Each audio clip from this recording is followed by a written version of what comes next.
நிறைவாழ்வு AG சபை வழங்கும் morning மன்னாவிற்கு உங்களை அன்போடு வரவேற்கிறோம். கர்த்தருடைய பரிசுத்த நாம் மகிமைப்படுவதாக. இந்த நாளில் உங்களை சந்திப்பதிலே இந்த சந்தோஷம். எனக்கு அன்பான தேர்வு பிள்ளைகளே, இன்றைக்கு கர்த்தர் நம்மளோட பேசுகிற வார்த்தை யாத்ராகமத்தின் புஸ்தகம் 16வது அதிகாரம் 20வது வார்த்தை. மோசேயின் சொல் கேளாமல் சிலர் அதில் விடிய காலம் மட்டும் கொஞ்சம் மீதியாக வைத்தார்கள். அது பூச்சி பிடித்து நாற்றம் எடுத்தது. அவர்கள் மேல் மோசே கோபம் கொண்டான். இன்றைக்கு இஸ்ரவேல் ஜனங்கள் செய்த ஒரு தவறை நான் உங்களுக்கு முன்பாக சுட்டி காட்ட விரும்புகிறேன். ஆண்டவராகிய தேவன் பாருங்கள், இஸ்ரவேல் ஜனங்களை எகிப்திலிருந்து கொண்டு வருகிறார். கொண்டு வரும் பொழுது வனாந்திர வழியாக நடத்துகிறார். அப்பொழுது அவர்கள் சாப்பிடுவதற்கு ஆகாரத்தை தேவனே அவர்களுக்கு கட்டளையிடுகிறார். என்ன ஆகாரம்? அதிகாலையில் மன்னாவை கர்த்தர் கொடுக்கிறார். மன்னா என்றால் ருசியான பதார்த்தங்களில் ஒன்று, அது மிகவும் ருசியான ஒன்று. அதை தேவன் வனாந்திரத்திலே தம்முடைய ஜனங்களுக்கு ஆகாரமாக கொடுக்கிறார். அதில் ஒரு கட்டளை. என்ன கட்டளை? இந்த ஆகாரத்தை அன்னைக்கு அப்ப என்ன தேவையோ அது வரைக்கும் எடுத்துக்கிட்டு மீதி என்ன செஞ்சிடணும்னா போதுமான அளவு மட்டும் எடுத்துட்டு மீதி அங்கேயே வச்சுட்டு வந்துடணும். இதுதான் கட்டளை, தேவனுடைய கட்டளை. ஆனா இஸ்ரவேல் ஜனங்கள் பாருங்க, ஐயோ இப்போ நம்ம சாப்பிட்டுட்டோம், இன்னும் கொஞ்ச நேரம் பசி எடுத்தா சாப்பிட்றதுக்கு ஒண்ணுமே இல்லைன்னு சொல்லி இந்த ஜனங்கள் என்ன செஞ்சார்கள் என்றால் சாப்பிட்டு மீதியை பத்திரமா பாத்திரத்துல வச்சிருந்தாங்க. அது என்ன ஆகி போச்சுன்னா பூச்சி பிடிச்சி நாற்றம் எடுக்க ஆரம்பிச்சிருச்சு. ஏன் இந்த சம்பவத்தை தேவன் இந்த வேதாகமத்தில் அவர் பதித்து வைத்திருக்கிறார்? இந்த வசனம் ஆரம்பிக்கும் போது சொல்லப்பட்டிருக்கிறது, அவர்கள் மோசேயின் சொல்லை கேளாமல். இன்னைக்கு ஆண்டவர் சில நேரங்களில் நம்மளோட பேசுகிற வார்த்தையை கேட்காதனால தான் நமக்கு கிடைச்ச ஆசீர்வாதங்களும் பூச்சி பிடிச்சு போயிருது, நாற்றம் எடுத்து போயிருது.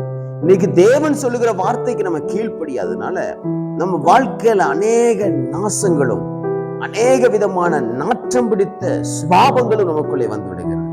இன்றைக்கு உங்களை கர்த்தர் அன்போடு கேட்டுக்கொள்கிறார். நான் உனக்கு போதுமானவர். உனக்கு போதுமான நேரத்திலே போதுமானவைகளை தருவதற்கு நான் உண்மை உள்ள தெய்வமாக இருக்கிறேன். நீ ஒரு நாளும் என்னை சந்தேகப்படாதே. இன்றைக்கு தந்து விட்டேனே, நாளைக்கு தருவேனோ தரமாட்டோனோ என்று சொல்லி என்மேல் நீ சந்தேகத்தோட வாழாதே.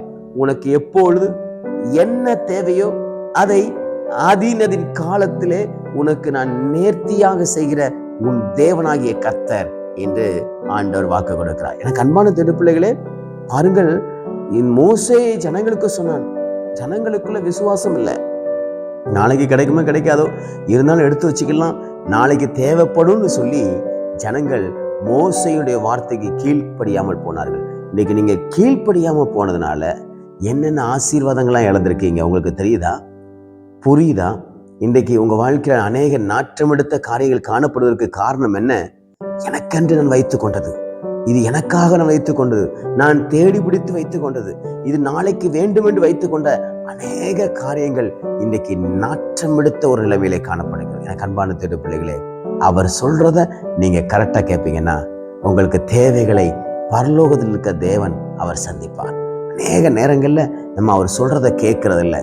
அவர் சொல்றதை கேட்காமல் நம்முடைய இஷ்டத்திற்கும் நம்முடைய சிந்தனைகளுக்கும் நம்ம ஒப்பு கொடுத்து மற்றவங்க என்ன சொல்றாங்க, மற்றவங்க வாழ்க்கையில என்ன நடக்குது அப்படின்னு நம்ம பார்த்து இன்னைக்கு நம்ம எல்லாமே கெட்டு போன நிலைமையிலே காணப்படுகிறது. இன்னைக்கு கர்த்தர் உங்களை புதுப்பிக்க விரும்புகிறார். நான் சொல்லுவதை கேள். நான் உன் மேல கண்ணை வச்சு நான் உனக்கு ஆலோசனை சொல்லுவேன். நீ நடக்க வேண்டிய வழியை நான் உனக்கு காட்டுவேன். நான் உன்னோடு கூட நான் இருக்கிறேன்னு கர்த்தர் சொல்லியிருக்கிறார். ஆகையால் எனக்கு அன்பான தேடு பிள்ளைகளே, அவசரப்படாதீங்க. ஆண்டவருக்கு மேல விசுவாசத்தை வைங்க. அவசரப்பட்டு நீங்க அசிங்கப்படாதீங்க. தேவன் செய்கிற நாளுக்காக நேரத்திற்காக காத்திருங்க. சரியான நேரத்திலே சரியான நபரை கொண்டு சரியான விதத்திலே தேவனே அதை செய்து முடிப்பார். ஒரு நாளும் தேவன் என்னை கைவிட்டு விடுவாரோ என்று சந்தேகப்படாதீங்க. நீங்க சந்தேகப்பட நம்முடைய வாழ்க்கையினுடைய சூழ்நிலைகள் எல்லாம் நாற்றம் எடுக்க போகிற சூழ்நிலையாக, பூச்சி பிடிக்கக்கூடிய சூழ்நிலையாக மாறிவிடும். நம்ம ஆண்டவர் மேல இருக்கக்கூடிய சந்தேகத்தை விட்டுருங்க. என் வாழ்க்கையை தேவன் ஆசீர்வதிப்பார். எனக்கு அவர் நன்மை செய்வார். என்னுடைய தேவைகளை அவர் சந்திப்பார். என்னுடைய பிள்ளைகளை அவர் படிக்க வைப்பார். என் பிள்ளையுடைய தேவைகளை அவர் சந்திப்பார். அவர் மேல உங்க பாரத்தை வைத்துருங்க. உங்க பிள்ளைங்களுக்கு ஃபீஸ் கட்ட முடியலன்னு ரொம்ப கஷ்டப்படுறீங்களா? ஸ்கூல்ல அது கேட்குறாங்க, இது கேட்குறாங்க, அவ்வளோ கேட்குறாங்க, இவ்வளோ கேட்குறாங்க. காலேஜில் அவ்வளவு ஃபீஸ் கேட்கறாங்க, நான் என்ன பண்றது ஏது பண்றது, ரொம்ப குழப்பத்தோட இருக்கேன்னு சொல்லி ரொம்ப வேதனையோட இருக்கீங்களா? கர்த்தர் சொல்றாரு, நீ கவலைப்படாத, உனடைய தேவைகள் என்னன்னு எனக்கு தெரியும். ஆகையால் நான் உனக்கு அன்றாட தேவைகளை நான் உனக்கு சந்திப்பேன். இப்போ திடீர்னு உங்களுக்கு 1 லட்சம் ரூபாய் தேவைப்படும். ஆனா உங்க வருமானத்திற்கும் உங்க காரியத்துக்கும் அது சம்பந்தமே இருக்காது. ஆனா தேவன் அதை எப்படி கட்டளையிடுவார்? இயற்கைக்கும் அப்பாற்பட்ட விதத்திலிருந்து அந்த 1 லட்சம் ரூபாயை தேவன் சந்திக்க வல்லமையுடையவராக இருக்கிறார். நமக்கு தெரியாது வழி எங்க இருக்கிறது என்று, நமக்கு தெரியாது அது எங்கே இருந்து வரும் என்று.